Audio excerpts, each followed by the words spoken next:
May 13, 1943, Cap Bon Peninsula, Tunisia. German soldiers by the thousands stood waiting to surrender to American forces, and nothing about the scene matched what they had been told to expect. For months, briefings from the Wehrmacht, the German armed forces, had assured them that American troops were undisciplined gangsters led by Jewish plutocrats, soft civilians playing at war who would crumble against professional German soldiers. Yet here they were, watching an American supply operation moving with mechanical precision, processing prisoners at a rate that seemed impossible, distributing food portions larger than anything most had seen in 2 years of North African combat, and organizing medical care for enemy wounded with a thoroughness that contradicted every propaganda claim they'd absorbed since 1941. The Americans weren't supposed to be like this. Over the next 48 hours, as more than 230,000 Axis prisoners moved through the American system, the gap between Nazi propaganda and American reality would become impossible to ignore. The propaganda these German soldiers had consumed came straight from Joseph Goebbels' Ministry of Public Enlightenment and Propaganda, which had crafted a specific image of America designed to maintain German morale.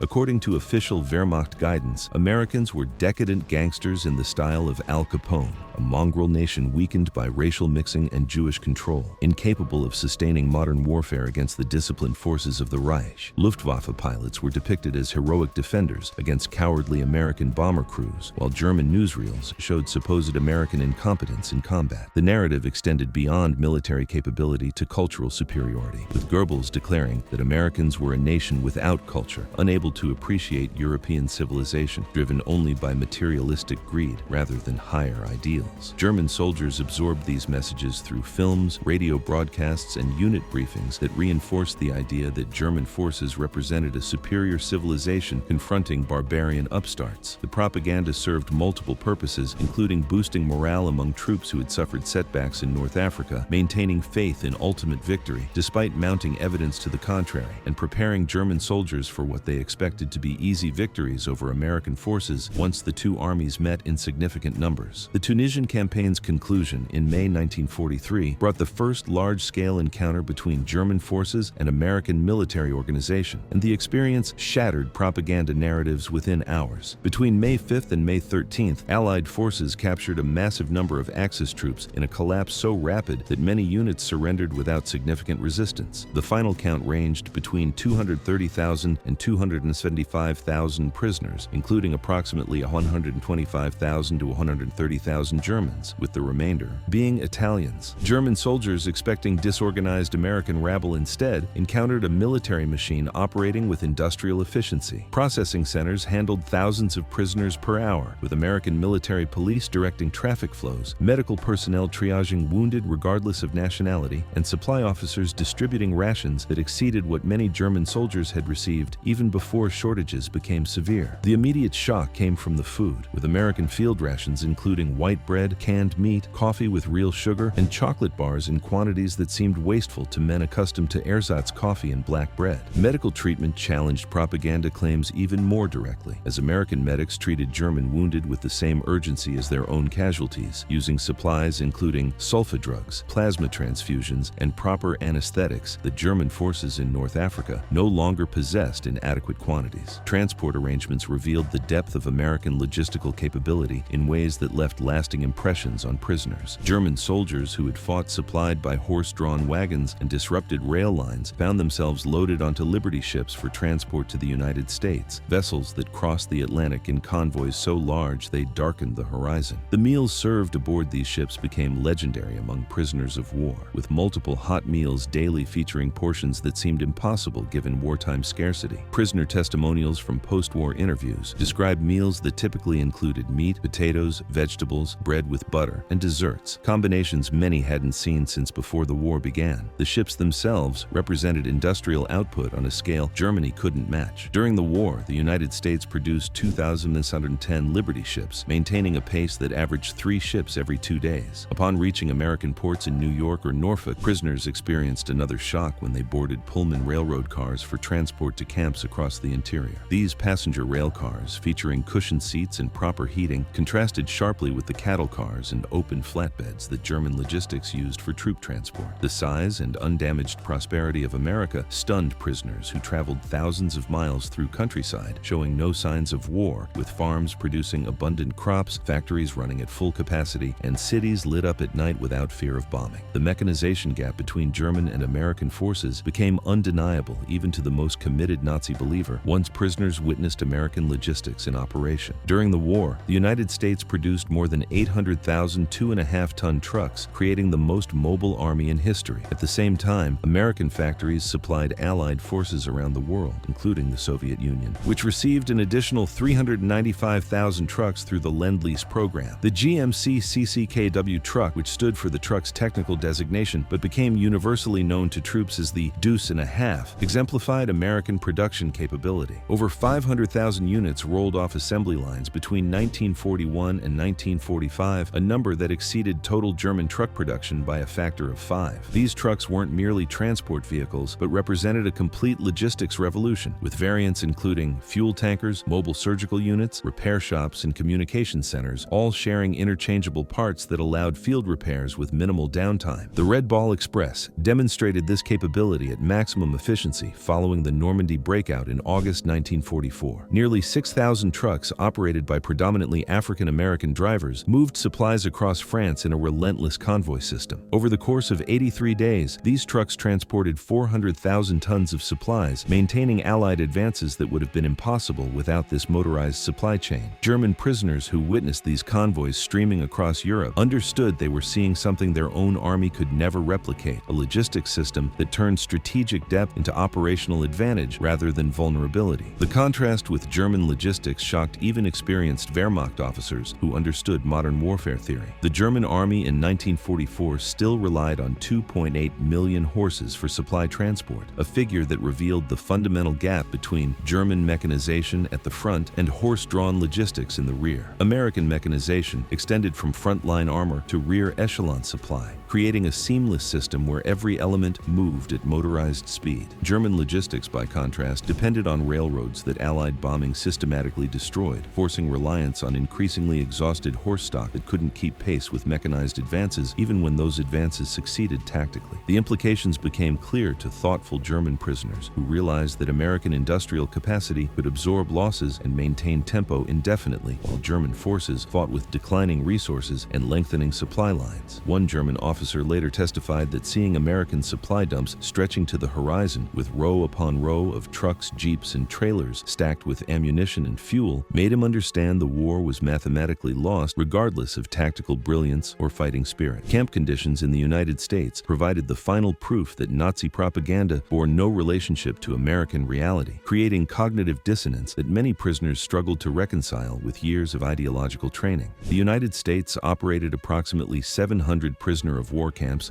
across 46 states, housing a total of 425,000 German prisoners. These camps followed Geneva Convention standards that mandated treatment comparable to American military personnel. Prisoners received 40 square feet of living space per person, the same as American soldiers in training, with comparable facilities including proper barracks, sanitation, medical care, and recreational opportunities. The most dramatic evidence came from food provision, where German prisoners gained weight at rates that seemed impossible to men accustomed to wartime scarcity. The most frequently cited example involved a prisoner who weighed 128 pounds at capture and reached 185 pounds after 2 years in American custody. This represented a 57-pound gain, more than a 40% increase in body weight. This wasn't exceptional, but rather typical. Most German prisoners gained between 40 and 60 pounds during their imprisonment, a complete reversal of the weight loss experienced by Allied prisoners in German camps. In contrast, Allied prisoners held by Germany typically lost 40 pounds or more on inadequate rations. The work programs available to these German prisoners further demonstrated American abundance and challenged propaganda claims about American capitalism's supposed brutality. Prisoners who chose to work received American military wages at rates determined by rank, with enlisted men earning 80 cents per day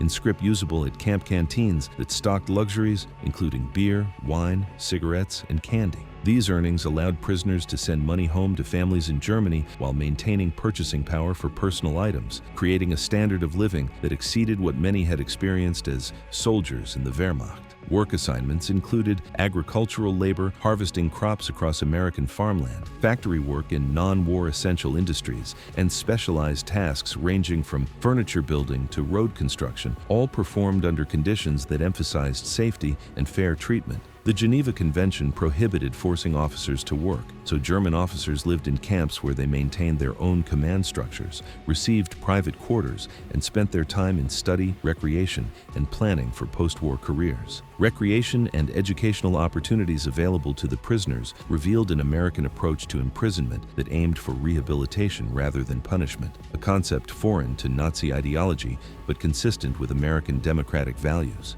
Camps organized sports leagues for soccer, volleyball, and other games, provided musical instruments for prisoner orchestras, and established libraries stocked with books banned in Nazi Germany. Educational programs allowed prisoners to pursue correspondence courses leading to university degrees, preparing them for civilian life after repatriation. Some camps held social events with local American communities, including dances where German prisoners met American women, leading to marriages that would have been impossible under Nazi racial laws. Several prisoners later testified that their time in American camps exposed them to ideas about democracy, individual rights, and religious freedom that contradicted everything the Nazi state had taught them. Alex Funk, who served as a military chaplain to fellow prisoners at Camp Algona in Iowa, wrote that prisoners were positively impressed by American treatment and had been won over to friendly relations with their captors, a sentiment echoed across hundreds of testimonials. The irony of how German prisoners were treated compared to the experiences of African American soldiers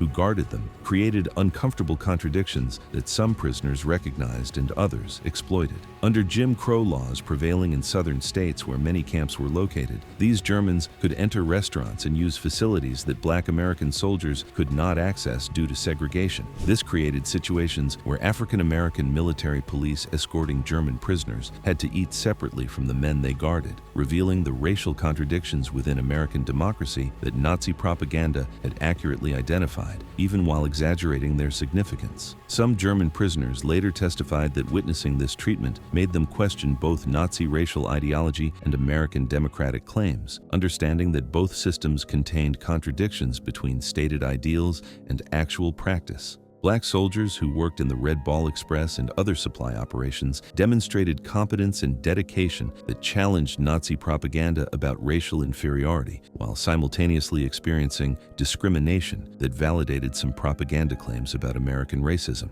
The letters these Germans sent home and the relationships they maintained with American families who employed them created personal connections that propaganda couldn't erase. Farmers who contracted for their labor often formed friendly relationships with the Germans who worked their fields, sharing meals and treating the prisoners as human beings rather than enemies. The Luetchens family in Nebraska maintained correspondence with their farmhands after repatriation, sending food and clothing packages to Germany during the difficult post-war years when many Germans faced severe privation. These personal relationships later led to visits where former prisoners returned to the United States to reconnect with families who had shown them kindness during captivity. Some prisoners met and married American women, establishing lives in the country they had been trained to hate. Reunions of camp inmates, their guards, and local townspeople became regular events in Louisiana, Maine, Georgia, and other states that hosted camps, garnering press coverage that highlighted this unusual aspect of the American home front experience during the war. The repatriation process that began in 1946 forced the Germans to confront the gap between American abundance and European devastation, creating lasting impressions that shaped post-war German attitudes toward the United States. Prisoners returning to Germany found cities destroyed by bombing, populations facing starvation, and an economy that had ceased to function in any meaningful way. Many former captives who had gained weight in American camps lost it again within months of returning home, as German food supplies remained desperately short through 1947 and beyond. The contrast between American treatment and Soviet treatment of German prisoners created a division that would influence Cold War dynamics, with prisoners repatriated from the United States generally holding positive views of American democracy, while those who survived Soviet captivity harbored deep hostility toward communism. These experiences contributed to West Germany's eventual alignment with the United States and integration into NATO, as the generation that had fought against America often held more positive views of American power and intentions than they did of Soviet occupation. The broader strategic implications of these captives' experiences revealed truths about total war that propaganda couldn't obscure. regardless of how skillfully crafted the messaging might be. German soldiers witnessed American industrial capacity that could simultaneously fight across 2 oceans, supply allies on multiple continents, and maintain domestic prosperity that supported both military production and civilian consumption. This wasn't the economically fragile democracy that Goebbels' propaganda described, but rather an economic colossus that turned its industrial might toward military production while maintaining living standards that exceeded wartime Germany even before Allied bombing destroyed German cities. The democratic mobilization that Nazi ideology claimed was impossible proved more effective than totalitarian command, with free workers producing more and better equipment than slave labor and conscript workers could manage. American workers motivated by ideology and patriotism exceeded the output of German workers motivated by fear and coercion, demonstrating that democracy possessed strengths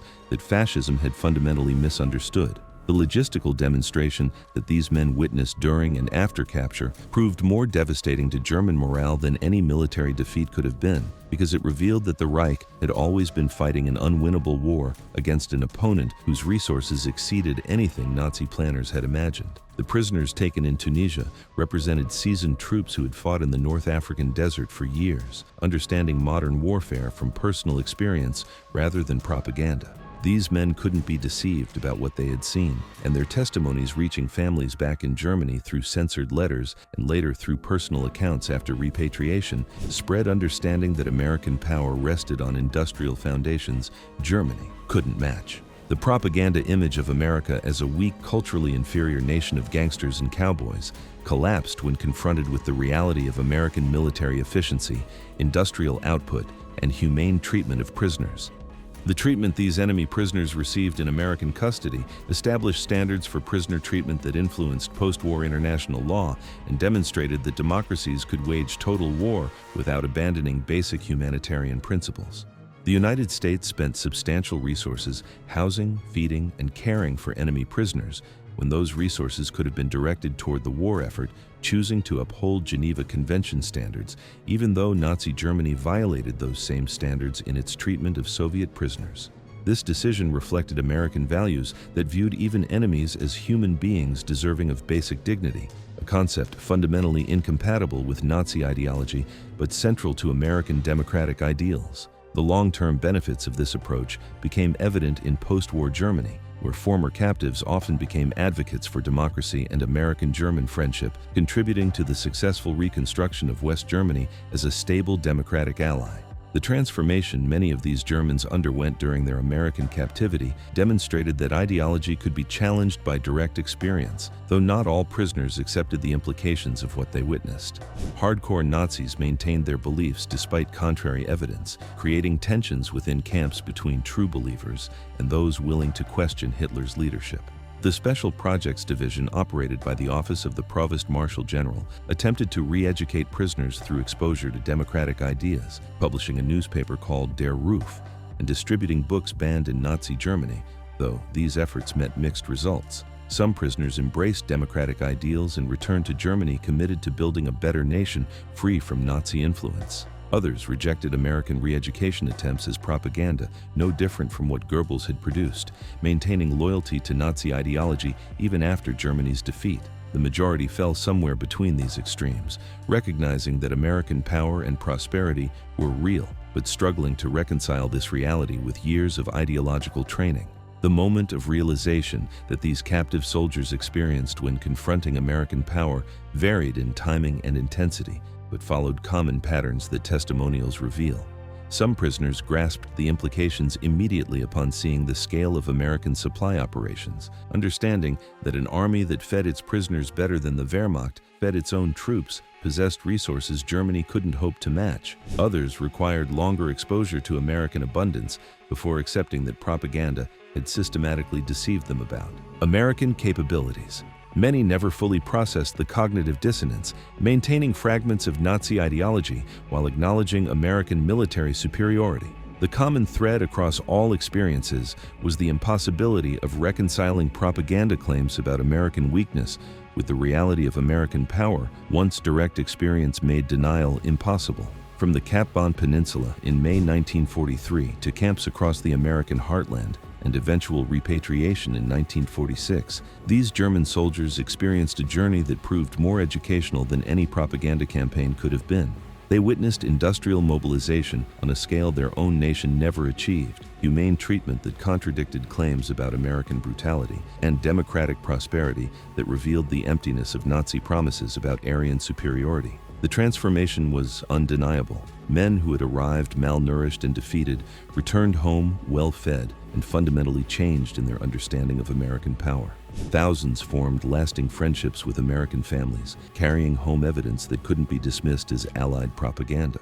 They had seen American power firsthand, experienced American generosity despite being enemies, and understood that Nazi Germany had fought a war it could never win against an opponent whose strengths Goebbels' ministry had systematically misrepresented. The gap between propaganda and reality proved unbridgeable once direct experience revealed the truth, and that truth reshaped German understanding of American power in ways that influenced the entire post-war era.